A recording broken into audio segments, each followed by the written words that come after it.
unmute you when we're ready, okay?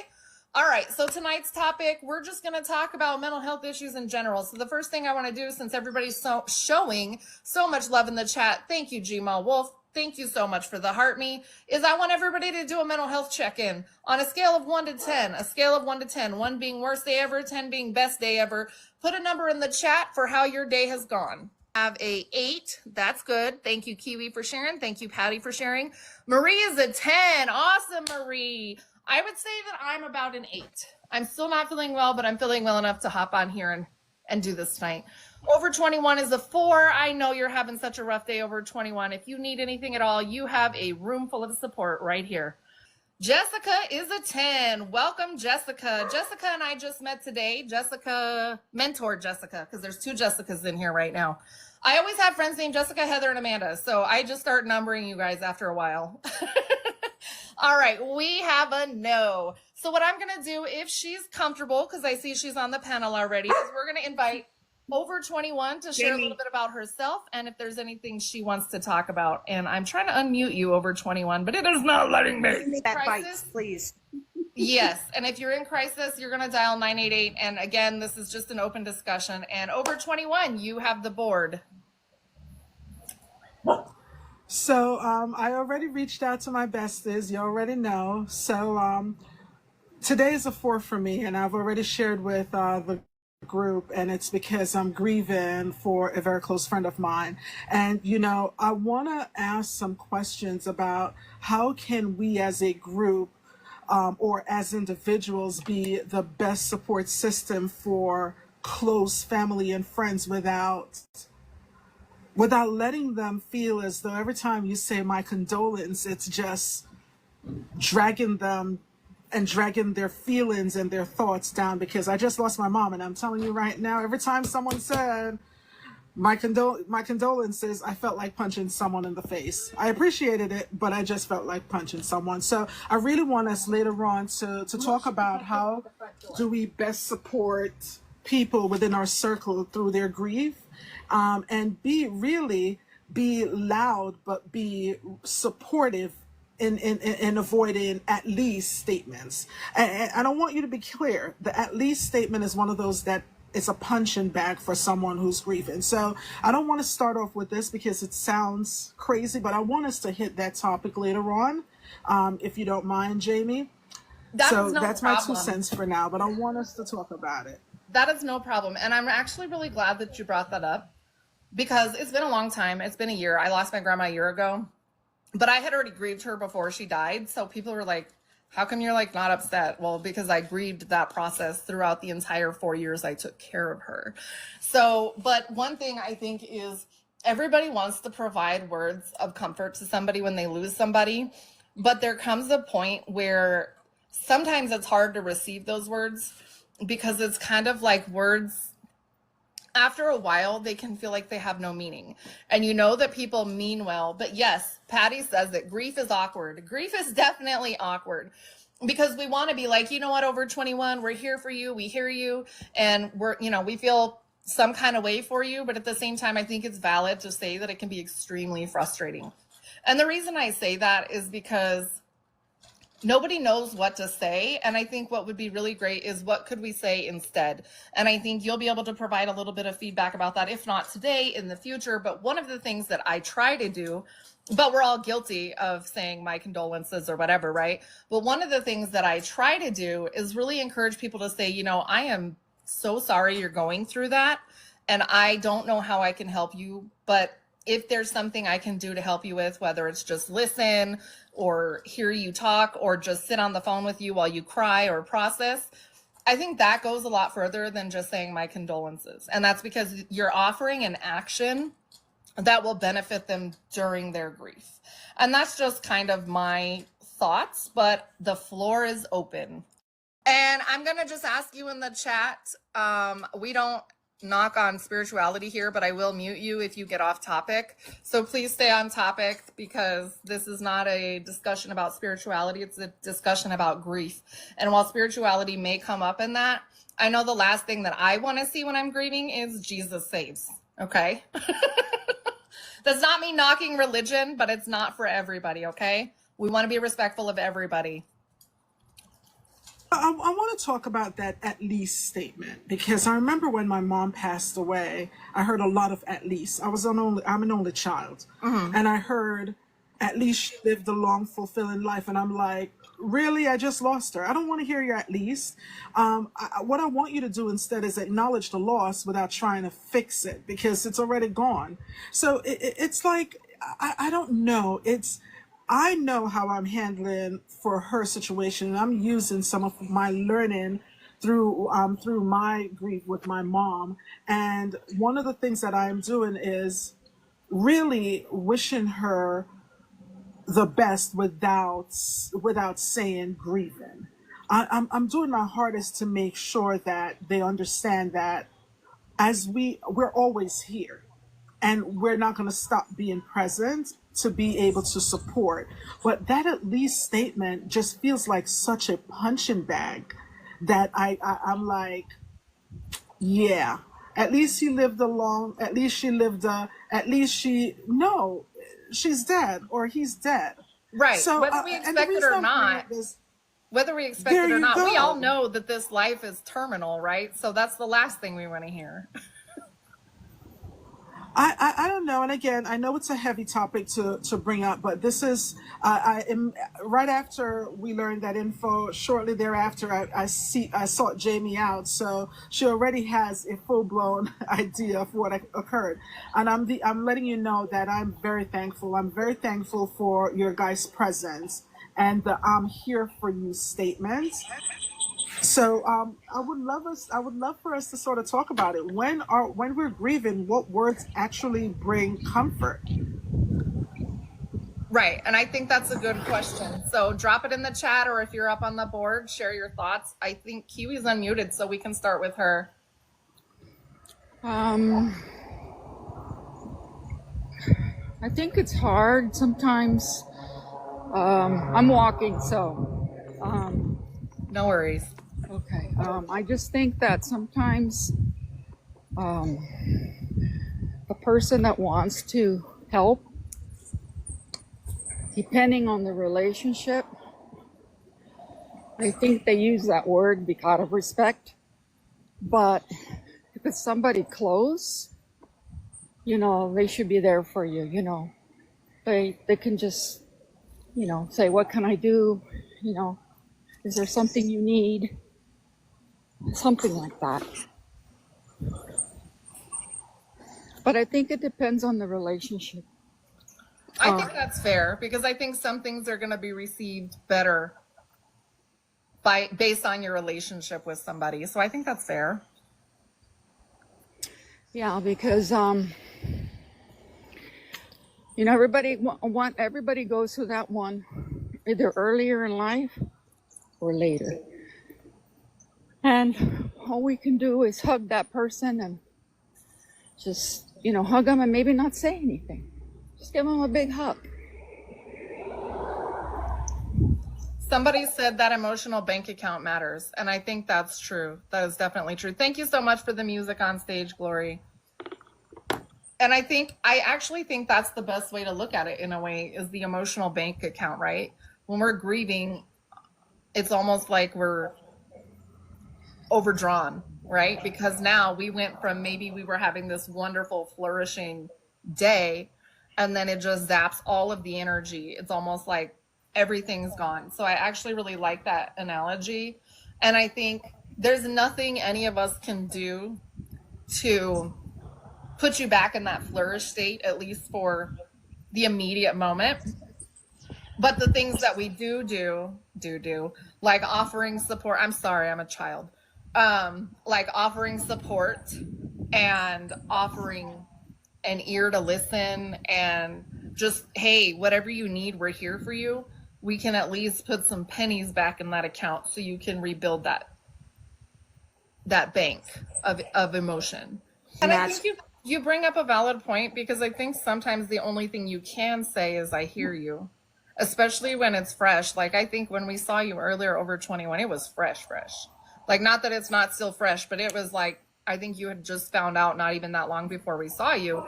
So I think in that moment, all we can do is, I don't know what to say, but I'm here for you. We can't replace anyone, but we have her. And that's the other question that I had as well. Um, when we're hurting, do we want people to check in on us often, or do we want our space? Do we need people to sort of say back? Because I like my space, but that works for me, but it may not work for everyone else. So it's really hard to sort of balance and navigate what that may be, because no matter what that emotional bank account is, you cannot feel what that person's feeling at that moment. You have an idea, but you just cannot feel it. And I'm happy you asked that question, because that goes right into that next question. I think everybody has their own way of dealing with it. When I lost my son, I didn't want anybody to be around me. I needed my space, so it's okay to have your space. Right. I mean, if you have your space and then you're saying, you know what, I'm gonna give my aunt a call. I think it's time for me to talk a little, you know? I think it depends on you, how you feel. And when you want to receive other people and their love and all that stuff. Well, and I think there's grief is one of those things that it can be so complicated. And it can be complicated by a lot of different factors. It can be complicated by our relationship with that person because of closeness or not being close. It can be complicated because, like how I was sharing earlier, I had already grieved the loss of my grandmother. And then when we had the funeral, I was all action, but that's because I spent 4 years watching what was happening.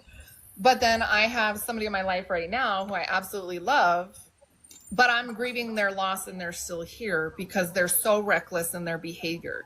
So I think grief is so complicated, and there's a lot of things that factor into grief. I know they talk about the 5 stages of grief, but I think there's just more to it than that, right? Because for some of us, or at least for myself, I was angry more than I was any of those other stages.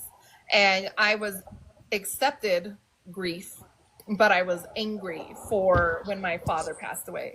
And I think those can also complicate how we receive support, because sometimes the messenger who's offering support isn't the person we want to offer support, if that makes sense. Right. So I just had to go through a similar situation where I have to grieve not just my mom, my stepdad, my brother, my sister-in-law, like all of them, because they're all in that narcissistic belief system yet where I'm wrong even though I'm trying to live healthily. So now, because of their decision, I have to grieve them because I can't have them in my lives anymore. You know what I mean? And I think we can grieve so much more than a person. We can grieve who they were to us, the meaning they had, our relationship with them, how they impacted us. Because I know that I still sometimes Or what the relationship grieve was supposed to be. the relationship that was supposed, the relationship we know is potential, but we have no control over it.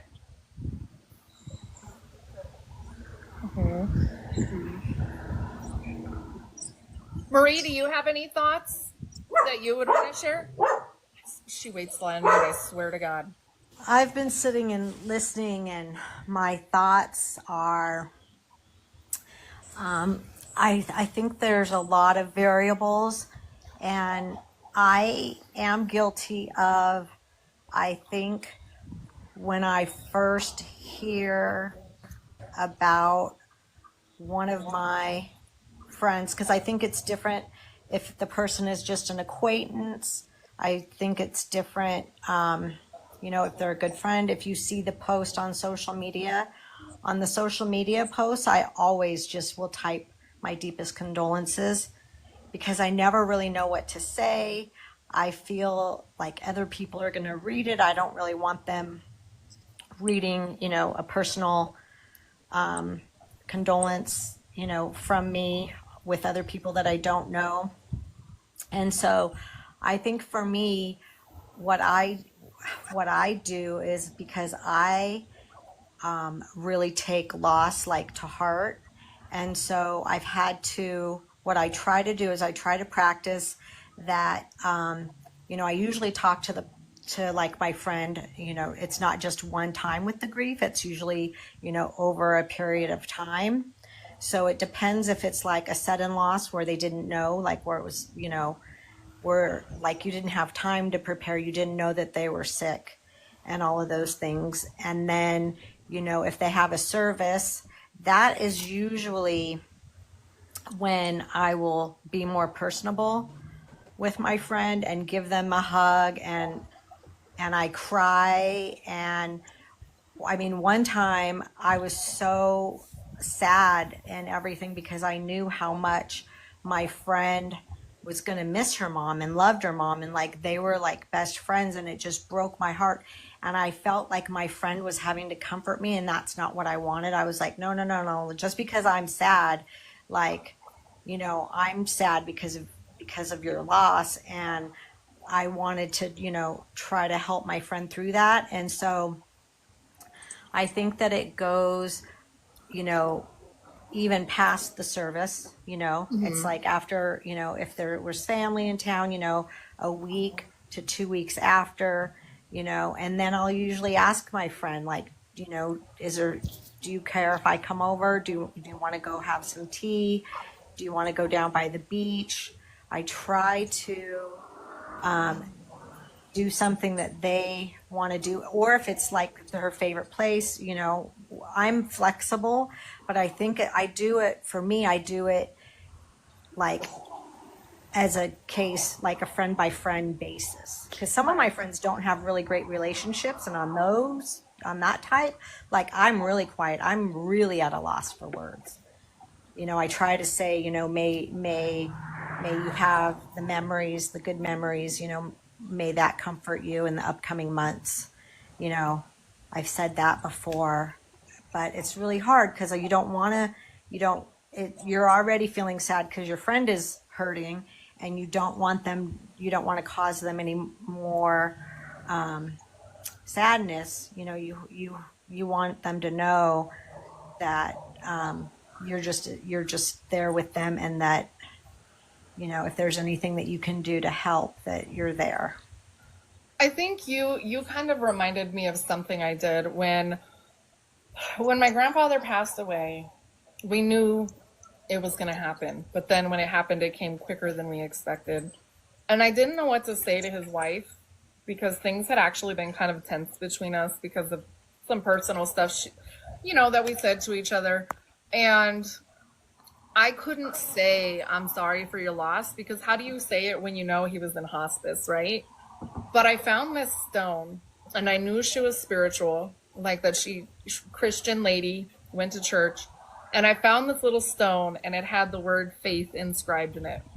And I gave it to her to hold on to during the funeral so she could just hold on to it and think about her faith, because I didn't know what to say.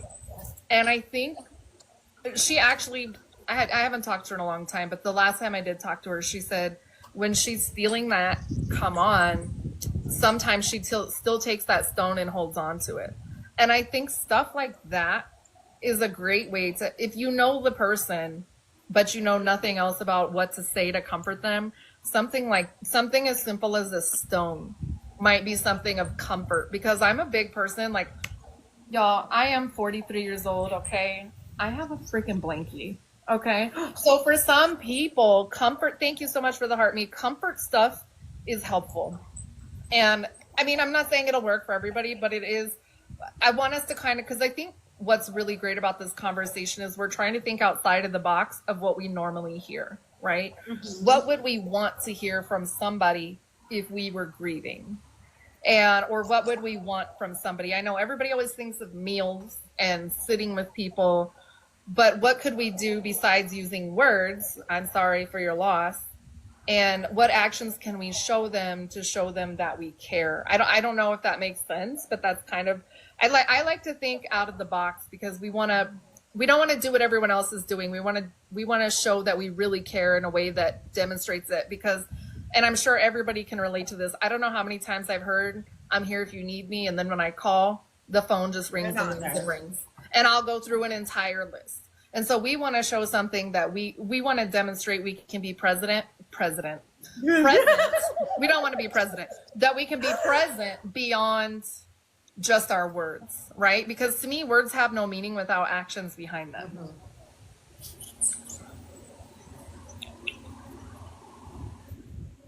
Anybody have thoughts? You can have the floor.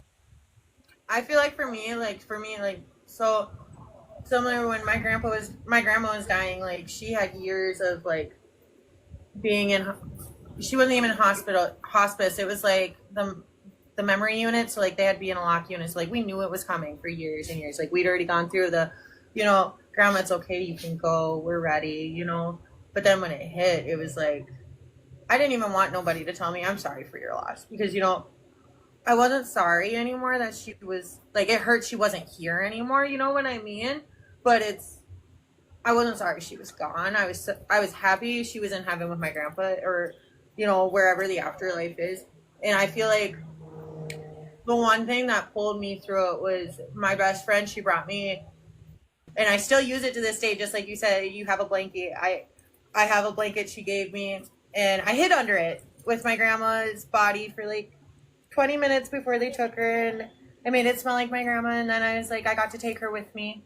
Now, when I have my panic attacks, I get to feel like her love is still there. Like someone was able to give me something from not from when I had her in my life, but from the moment I lost her to continue to keep her with me. You know what I mean?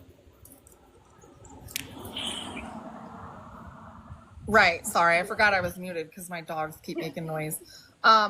One thing I want to say that I saw in the comments here that Over 21 said is grief throws life off balance. It does. And it can take a long time to recover. For somebody like me, I can get a routine going, and grief over even something maybe not as much of a loss as a death, right?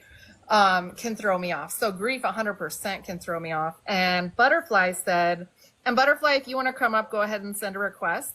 Love you all, but I just say I'm present in this moment for any amount of time. I love that. I love that because I feel like if you can take the time to formulate something that thoughtful, you probably really mean what you say.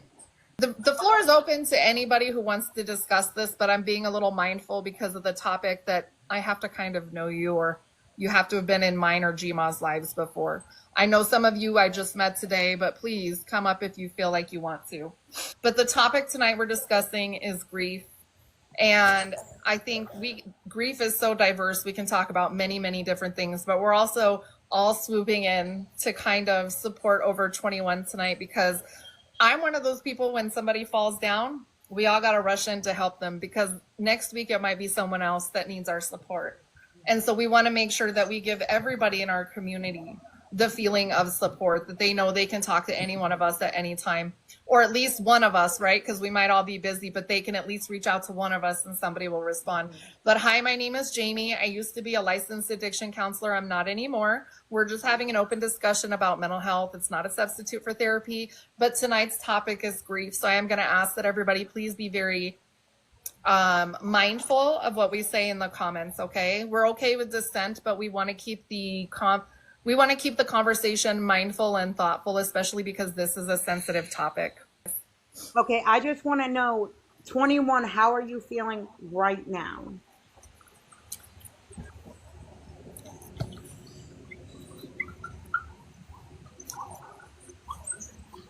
Uh-oh, did she freeze? I'm worried about my friend. I did speak to her son. No, I'm here. Can you hear me? Yes, I hear you. Sorry. Can you hear me? Yep. So I'm worried about my friend because I know that there's a lot of hustle and bustle. And just so you know, this is a young lady who I have a 23-year friendship with. She is a part of my sisterhood. And for some of you guys, you already know I'm an only child. So I'm very selective in the people that I do bring into my life, and they tend to not leave. This is the best way for me to say it to you that way. So I have a handful of friends, and when I tell you, we're deep rooted and in each other's lives.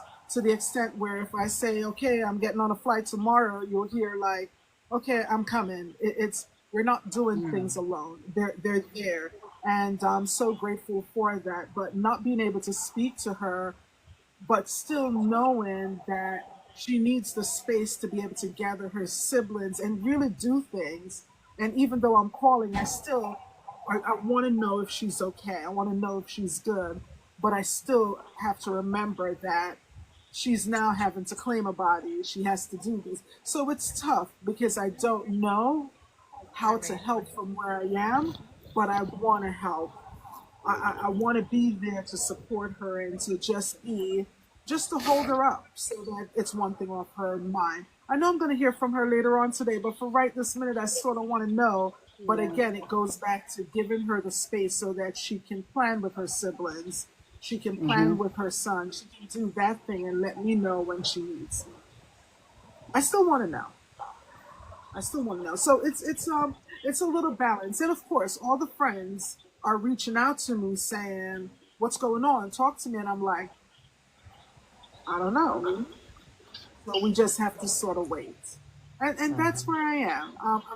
When I tell you I'm deeply sad, and I spoke to Gmail earlier because this is someone this is a father figure. You know, I was a special honey. So it's little things like he would call me honey. That was the only thing.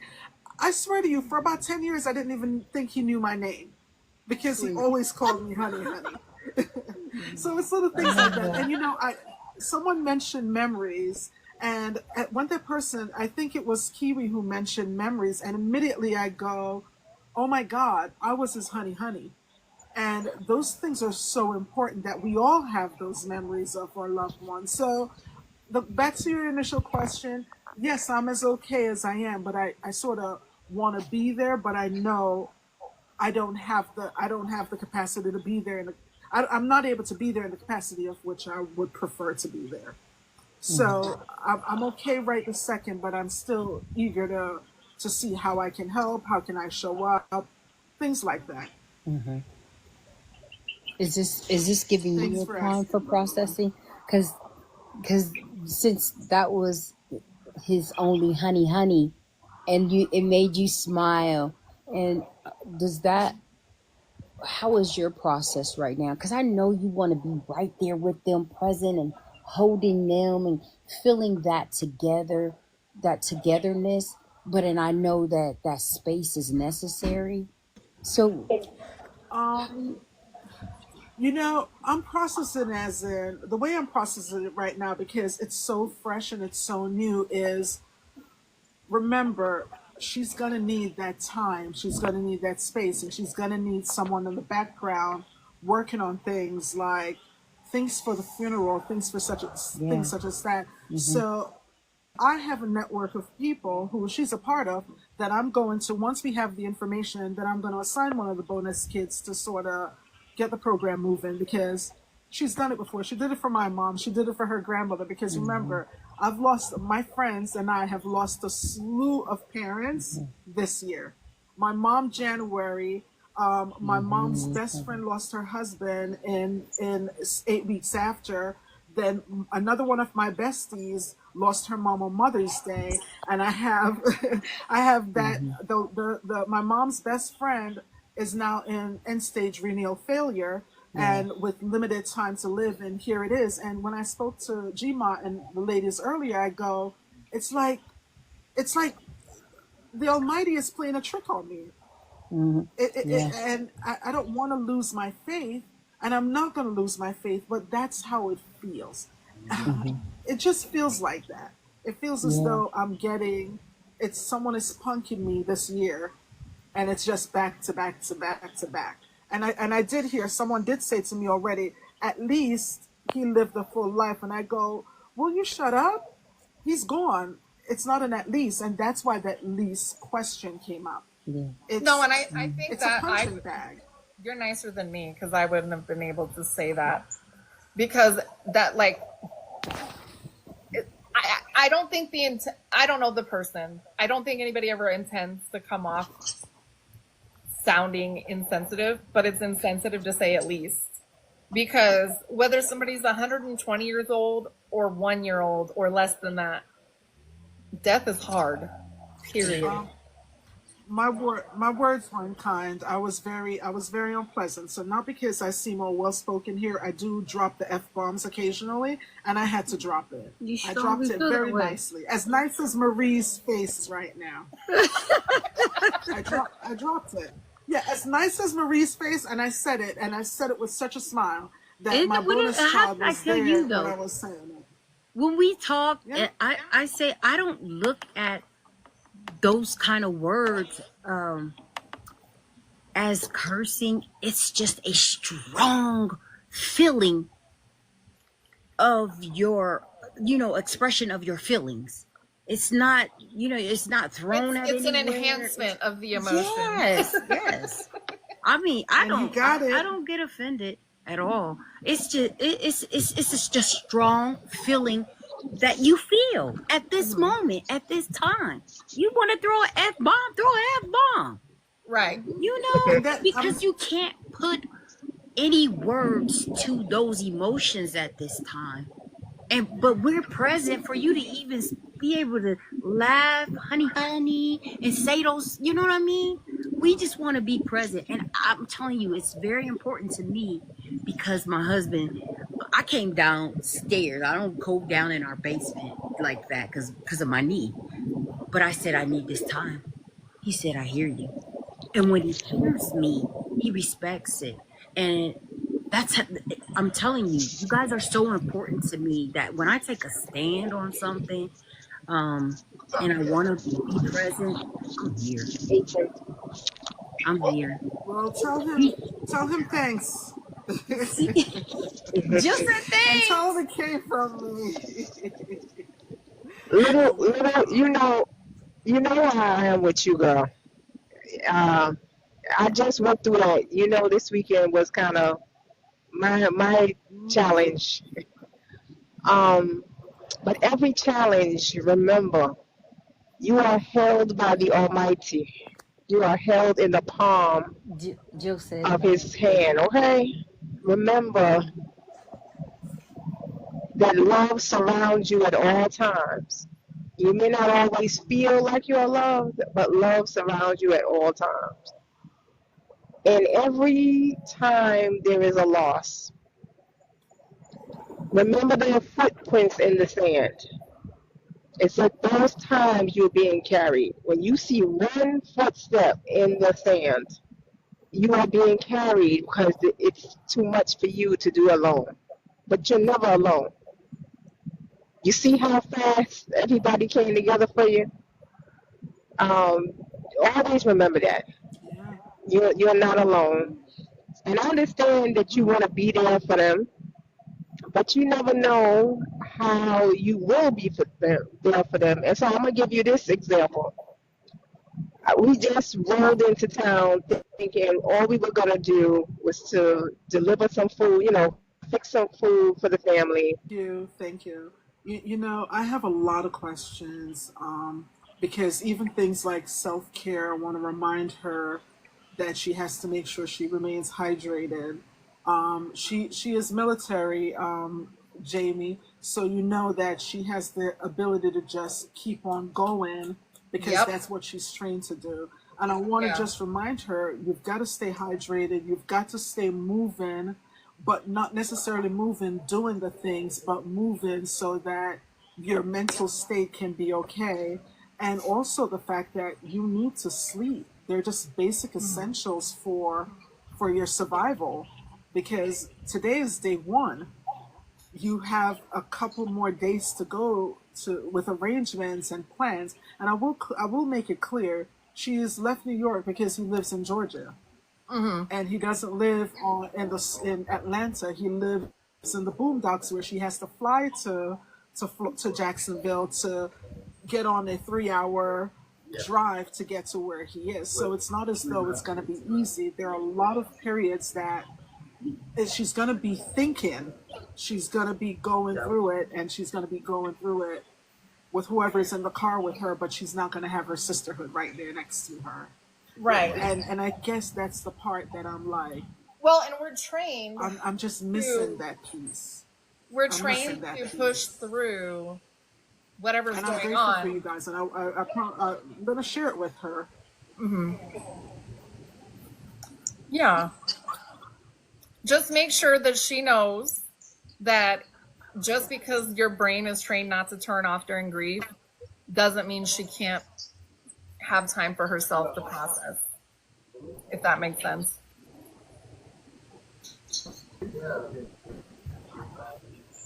Can I ask one question?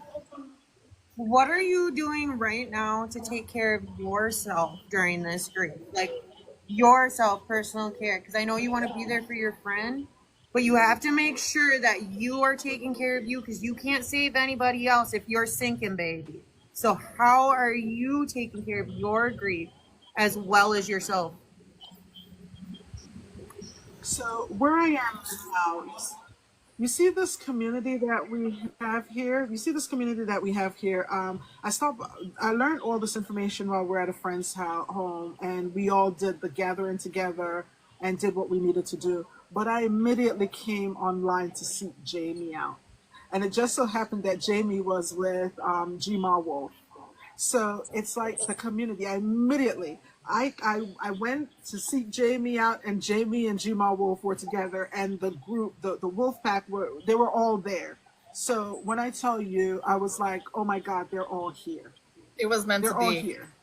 And the fact that everyone was there and it was meant to be. And after the live ended, Jima Wolf immediately called me. I literally sat in the car for maybe an hour after that, just sitting down. I spoke to Jima Wolf, and then I just sat down. So for me, music is therapeutic. This community is very therapeutic, and I have a great group of friends who we're all a part of the same network. Even though we started off the relationship where I compartmentalized my friends, it was hard to not get us together and to keep us together. So now everyone is going, okay, this is what we're going to do. I just booked my flight to go to Puerto Rico. Yes, don't laugh at me, guys.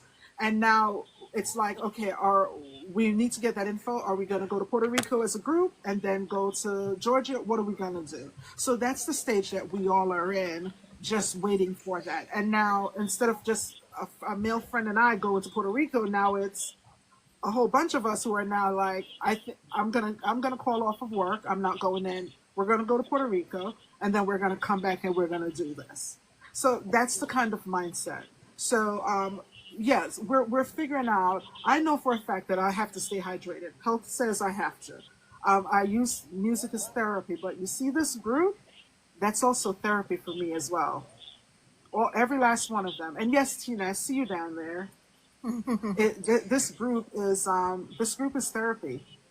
This is what I love about TikTok too, is This group is therapy. So I want to thank you guys very much. You know, we're here for you, and we're just not creators that ended up on TikTok. We're like a huge family, especially with Gma Wolf and Sweetheart. Like someone else said, you have to remember to get your rest, and you have to look after yourself, okay? About it was when I got up and got on TikTok, I automatically went and strolled for my wild women, my wild wolves, and she thought I hadn't seen her, so I had so many lives, but I was tapping in everywhere.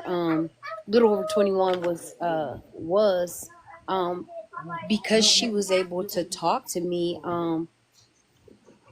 Earlier yesterday morning, that I was able to really understand and kind of process it, because I thought it was the other friend, but she had already said, that it was other people at their age that their family in that stage of life were transitioning. And I just say transition because it's a transition, And so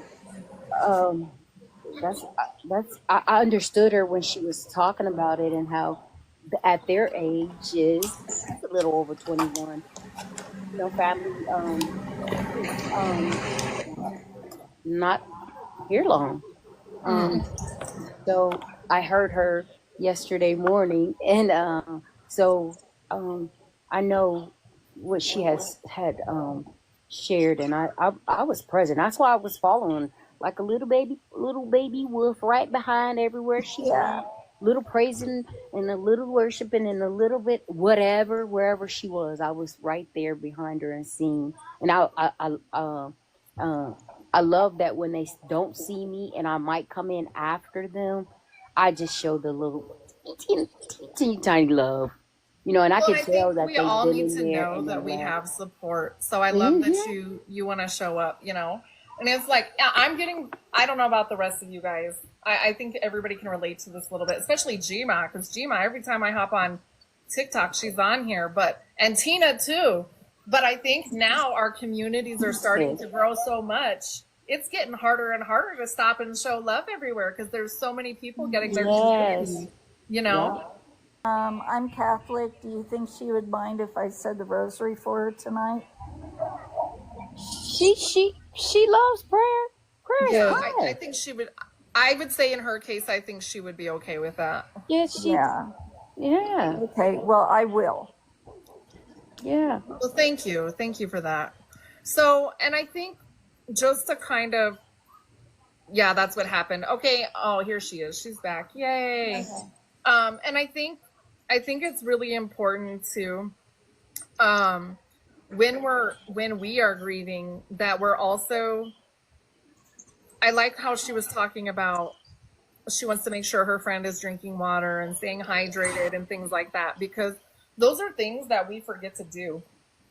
When my father passed away, my mom lost 40 pounds within like 2 weeks because she just was in so much grief and I had to go with her everywhere because everywhere we went, she couldn't remember anything. Her brain was just, we went to the Oh yeah. DMV and she had almost left a whole stack of papers on her car.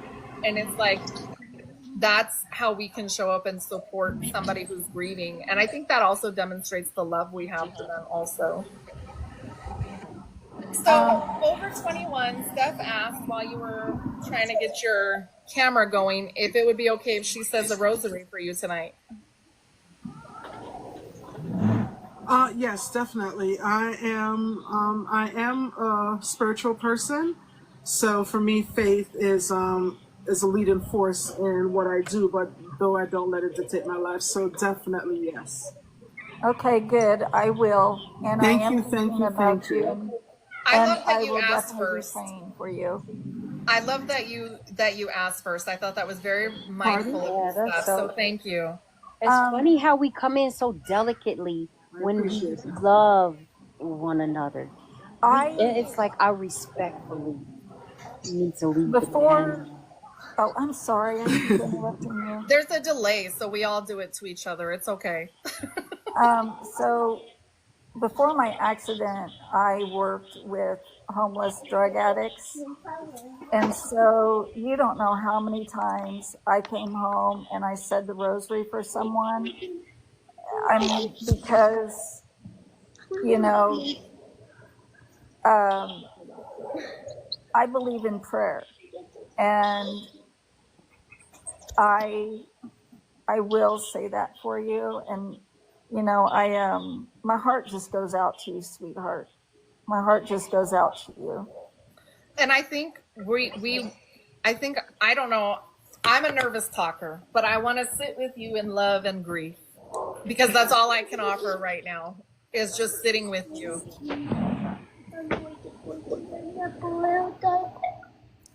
I think that's very important because, hey, we could all be in a room, but unfortunately, right now we can't. So, there's so many people out there who love you. I think if you don't mind, over 21, while we're on the topic of grief, I think it would be okay if you're comfortable for us to talk about all the different types of grief because I think it is such a relatable topic. And I think it's really important for all of us here. It seems like we all understand that grief is going to be a different experience for each of us. And one thing I really, really get frustrated with seeing is when people shame how other people grieve. Now, yes, we know sometimes somebody murdered their husband and they're faking it, okay? But we also, I've seen some people just become very stoic in their grief because they're mentally not able to process what's going on. And I think about, I hate to bring this back to me, but I can only speak from my experience. And since we all have a unique experience, some things may be relatable. But I think about how when my father passed away, I'll give you guys the basic details, but I have to keep it clean for TikTok, okay? My father fell asleep with a weapon and it accidentally discharged and he passed away. And I was 19 years old and pregnant. And I will never forget the sound of my brother screaming what had just happened. And in the back of my head, I knew he wasn't going to make it out of it. But as I was sitting with him when he passed away, I was like, you're going to make it through this. You're going to make it through. I was in denial. And even when the coroner came in and we hear them calling for a life flight and then we hear them canceling it, I couldn't process anything. And I remember sitting next to my ex-husband at the time and saying, can you pinch me? Like, is this a dream? I feel nothing. And that's why I'm so I really hate when people say, oh, they didn't cry. Well, sometimes our brain just cannot process what has just happened, whether it was expected or unexpected. Sometimes our brain just isn't ready to say, oh my God, they're not here anymore. And my grandmother's been gone a year and we still do that. And we knew for a long time that that's where we were going. And so I think it's really important. And I think that's where, going back to what we were first talking about, sorry, I squirreled it, where sometimes you don't want to hear, I'm sorry for your loss. And I remember, you guys, this is crazy, okay? My mom ended up, after my father passed away, the neighbor was helping us move because my parents' house was in foreclosure when my father passed away, and they had taken out a loan to pay off the foreclosure, to prevent foreclosure. And it came in and she ended up having to pay for a funeral, and then he had life insurance, so we ended up moving anyway. But I remember that day because there was police all in the driveway and up and down the street because they don't know what happened, so they had to actually investigate. My neighbor was nosy as I am, and he said, hey, what's going on over there? I was like, my fucking dad died. Why don't you fuck off? And that was in that moment, who are you? And now that man is my stepdad. Okay. And that's crazy because he just came over to help us move, and it wasn't intentional, and it is whatever. And, he's been married to my mom 24 years now, but, in that moment, there's just some things that even if you're wrong to be mad about, you can still be mad about it. You know what I mean? And now I know, and I knew him before that, so I just knew he was a nosy Nelly. But it was in that moment, are you kidding me right now, dude? And of course, now we can laugh about it and stuff, but I think it's really important too for people to understand kind of what you were saying earlier, over 21, that sometimes I'm sorry for your loss isn't, when you go and you say somebody passed away, you're not asking for condolences. Generally, you're asking for support. It just may not come out as support because while you're discussing it, you're still processing it, if that makes sense. Anybody else have any thoughts on that? I want to go back to what you mentioned, the stages of loss, and you already know as well that typically I go through and do some research on my own when my mom passed away. But the biggest thing is we have to get to a place where we can normalize all those emotions, all of those pieces. And that's the downside. I don't think we live in a society where they really allow you to normalize all those feelings, the denial, the anger, the depression. It's not. It's even if you are angry, it's labeled as depression. Even if you're going through the area where you're bargaining, you're going, listen, okay, this is what happened and this. it's labeled as depression, when in actuality it's not. We put this label of depression on every single thing that happens when you're going through the different stages of grief versus really saying you're allowed to go through all the phases. It is okay for you to experience them. And it's also okay for you to experience all of them together. Remember, I lost my mom and depression was the biggest thing. I started losing weight. Yes, if I'm not eating, I'm going to lose weight. It doesn't mean I'm depressed. It means I don't have the courage to eat when I'm doing everything on essentially. I don't have a sibling to be able to carry the weight. So just going back to that, I think we've got to get to a place where we normalize the idea that we can go through all of those areas of grief without having to. That got your hair locked. I'm on live, where you have to sort of describe. I'm sorry, my son just go, Jesus, you got your hair locked. Never mind him. But yes, it's one of those things that you go, And my son just walked in. He's been out all day, and when I called him, I told him on the phone, trust me when I say that's a whole different other conversation. Even though I'm parenting him as a new 25-year-old, he's also going to go through that phase as well, because that's someone who used to. I would go on vacations and he would stay with me. So it those pieces. So, Jamie, I guess this is a part that I would like you to talk about, especially when I say normalizing it. We've got to normalize it. What are your thoughts on things like that? I think and I think Andrew can speak on this too, is I don't think we're normalizing the conversation around anything enough anymore when it comes to mental health or grief or anything. And look, I know that CK, the recent person who passed away that's well known, is very controversial, but the way people have acted about that has been absolutely disgusting. And I think we need to stop normalizing that type of behavior, period. Because loss is loss is loss. Whether that person was a despicable person or whether they were the most loved person ever, I feel like we are not normalizing the way people process grief enough, and we're normalizing too much of the negative behaviors, I guess, that go with it. It really frustrates me when I see somebody totally disregarding somebody's feelings, because maybe somebody is self-centered or hateful or all of these things, but in that moment, something tragic has happened for all the people that surround them. And I think I say this a lot. Two things can be true at the same time, absolutely. And I think I say this a lot, and it's each of us has a unique human experience that we bring to the table, that we bring to the world, right? And we're not meant to all be on the same page. Our differences should actually be what unites us. We should all be able to find common ground. Now, I am not saying align yourself with people whose values do not match yours, because I absolutely do not support what you think is toxic being in your life at all. But I do think, thank you for the heart me, that it's important that we at least try to find common ground, even with people that we don't care for, right? And you being spiritual, I was raised in a very conservative Christian home.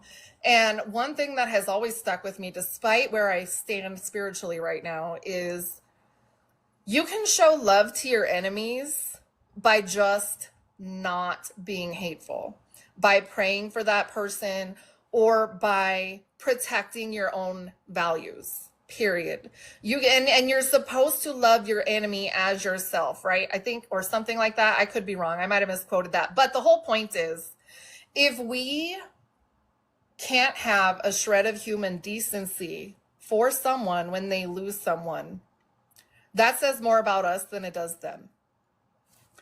And I'm not saying you have to grieve for somebody you don't like, but I think that we get too caught up in sides and boxes and labels, and not enough in we're all human. That is one label that you can say fits all of us, right? We are all human.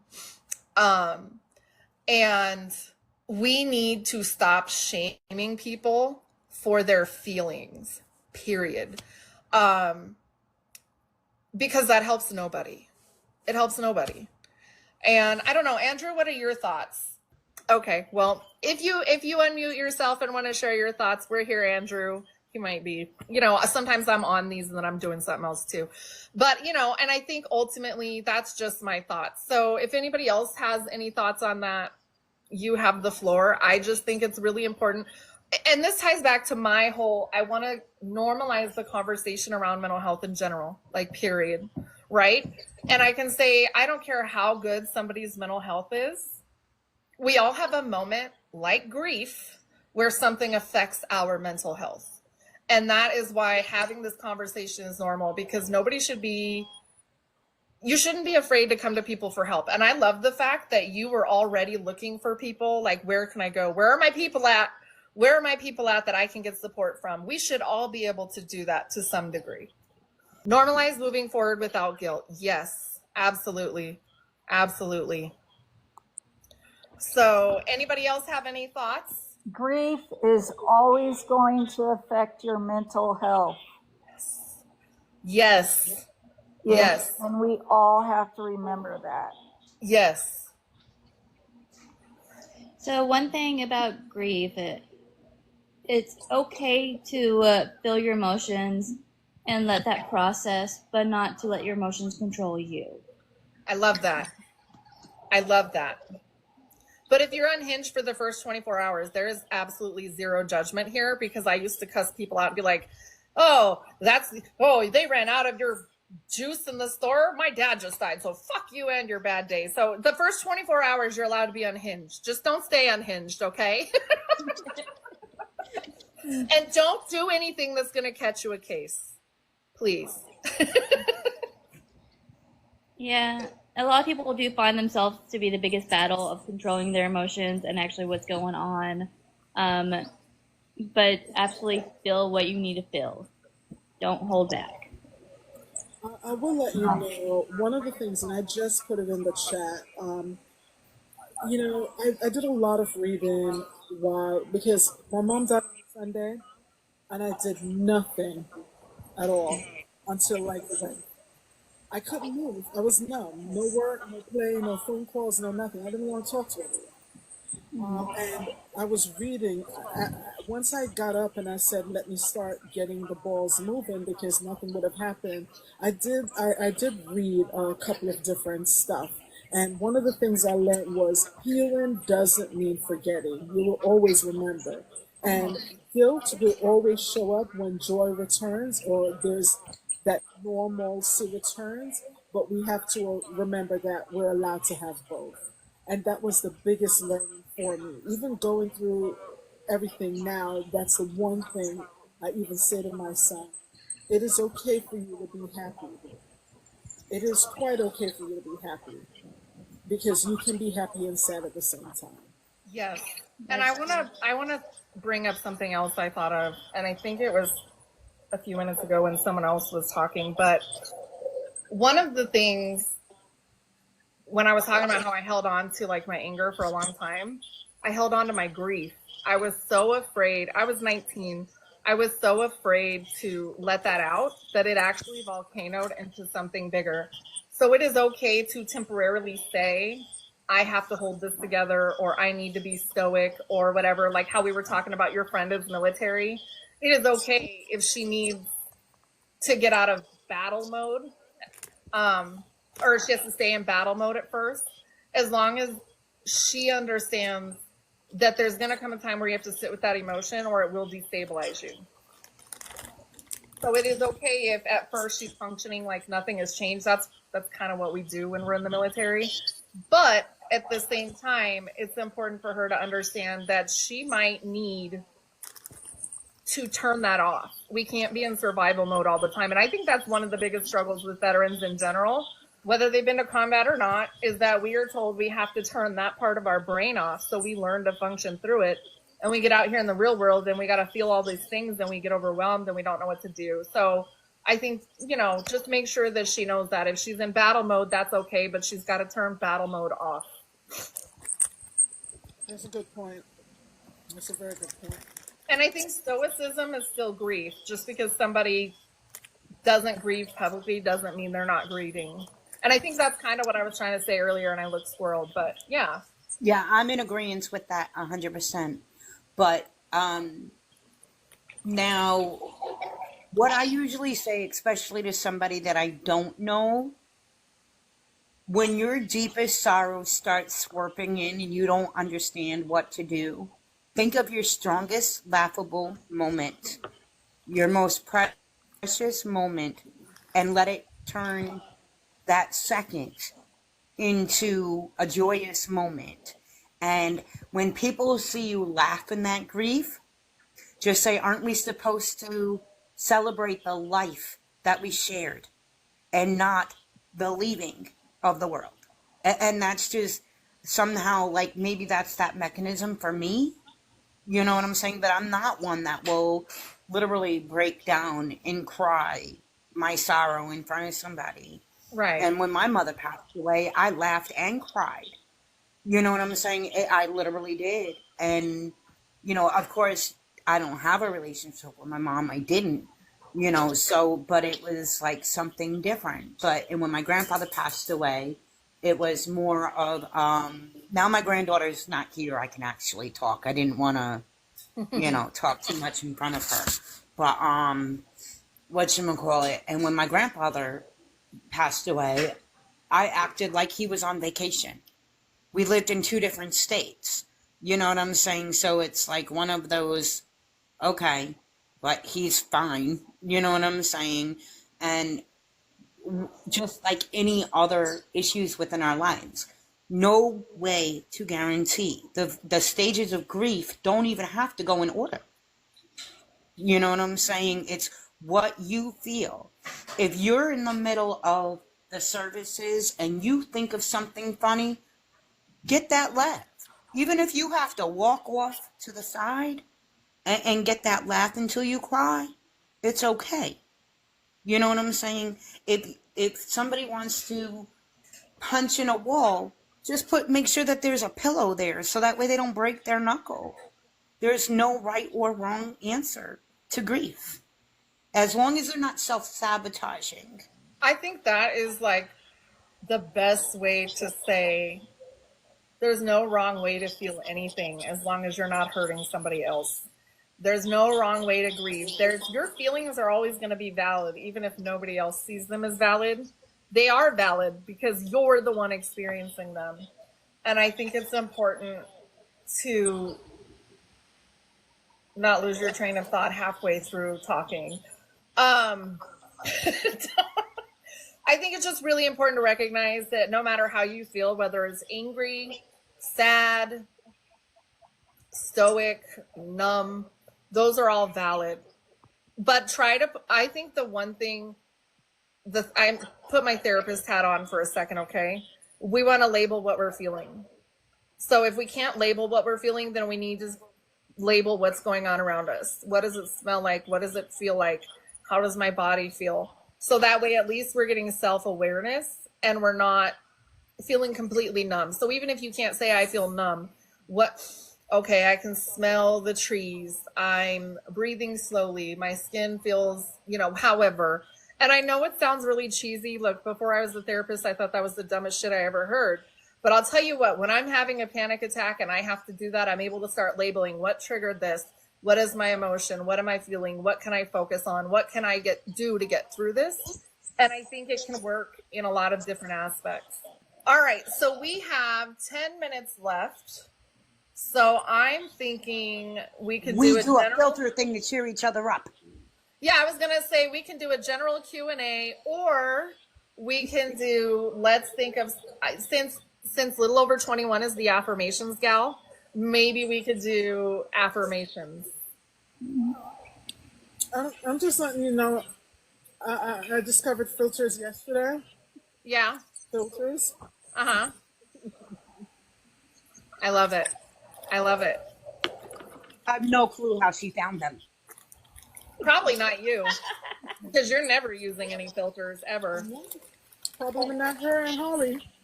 Okay, I got an idea. What is one thing that we can say positive in support of little over 21, and she gets to opt out of this exercise because we're here supporting her? Little over 21, I hear you, I'm here for you, and I'm willing to sit here with you. I got you, Chica. And I'm not here now. I'll be there in the future whenever you need me. awesome. A little over 21, I will be praying for you. I will say the rosary, and I'm going to keep praying for you because I know this is a very hard time. And God bless you. Thank you, Steph. And Tracy, I did see your message. I'll give you a ring once you get on. Jima, Yes? do you have anything you want to say or I share? told her I got her. Oh, I didn't hear you. I'm sorry. Don't mind me. I'm over here taking a nap. I see. But no, in all fairness, I want to say thank you to everybody because I've been modding on a Sunday night for a while, and this is the largest room I think I've modded on a Sunday. And it could not be any better because, like 21 said, she came out looking for Jamie, and we were together. And then that was just a wrap. In an hour and a half, we were all in the same room.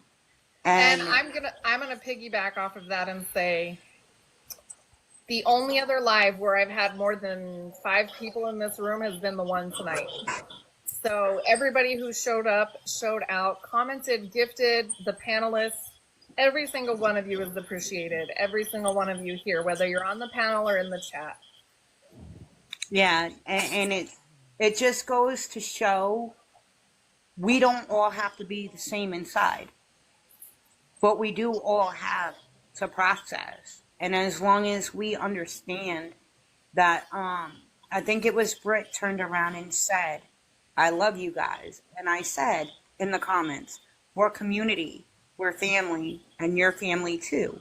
Hey, Because this is the best not toxic workplace where people are allowed to say they're family, okay? yeah. You know, just like the biggest thing is you have so many different Kool-Aids. Not everybody's going to want sweet. Not Right. everybody's going to want sour. Right. And that's what makes us a perfect mix because we're a whole bunch of dysfunctional people that try to act like we know what we're talking about. Well, and I appreciate everybody being very mindful. Sometimes with these chats, dissent is good because it gets the topic going. But I really was like, if anybody's going to say anything dissenting, they need to be kind because this is real people's emotions, real people's grief that we're talking about tonight. And I appreciate over 21 being willing to be vulnerable and come up and share kind of what she's going through. It's hard, especially to get on God's green internet, okay, and talk about these difficult topics. Yeah. Jamie, I'm gonna say to you, thank you very much for the space for this. This community that we've built and we're continuing to build and expand, it's a reason for it. We don't know, we cannot pinpoint what it is, but this showing up for each other is absolutely amazing. Thank you for creating the space, the forum, to be able to have these healthy discussions. If you're not grieving someone today, it may happen in the future. And I'm hoping some of the information you've learned tonight is able to help you through that process or to help you as you support someone else through this process. Because remember, when your family and friends are grieving, that words, my condolences, can be a punching back to the stomach and may not be the best thing to say versus being very specific.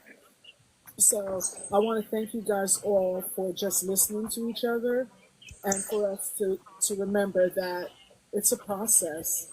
It's a process and we have to normalize some of these things so that we can get through it, but most importantly, the people we're celebrating, supporting can get through it as well. So thank you, thank you, thank you. Thank you. Thank you for being here. And you know what? This is going to sound wild, okay? But I inadvertently thank the FLIP app because some of you I've never met until you came over here. Wow. And I feel like in some ways, while it might have been a tragic loss for some people, for us, I think it was great because we found our community, even though we didn't find it where we thought we were going to find it. And shameless plug here, only because the reason I was late to live is because I did an update on the FLIP app. So it is my latest video. So if you guys want to hear the tea, it's not much, but I have a small update that I did for you guys. All right. I'll go ahead and look for it. And it'll get your mind off of, because we had such a good topic, but it is so down that I want to make sure we leave and we're able to refresh our brain with something else. So you guys can all check out my video. And I don't just say that just to get views, okay? But it'll give you something to distract you, even if it's only for 2.5 minutes, which is how long the video is. I'm going to go ahead. Huh? A 2.5-minute video? Hold on, let me get And that's my that I sped it up. It was a 4-minute video. I cut stuff out and sped it up. I tried to come with all the facts. And if you've never heard of FLIP, I gave everyone a basic rundown.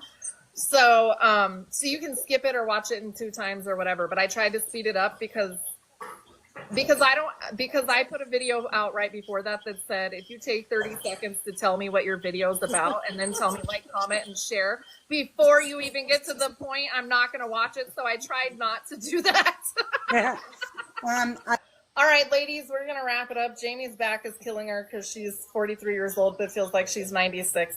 I love you all. I will pop by all of your lives as soon as I can. And you guys have a good Sunday night, okay?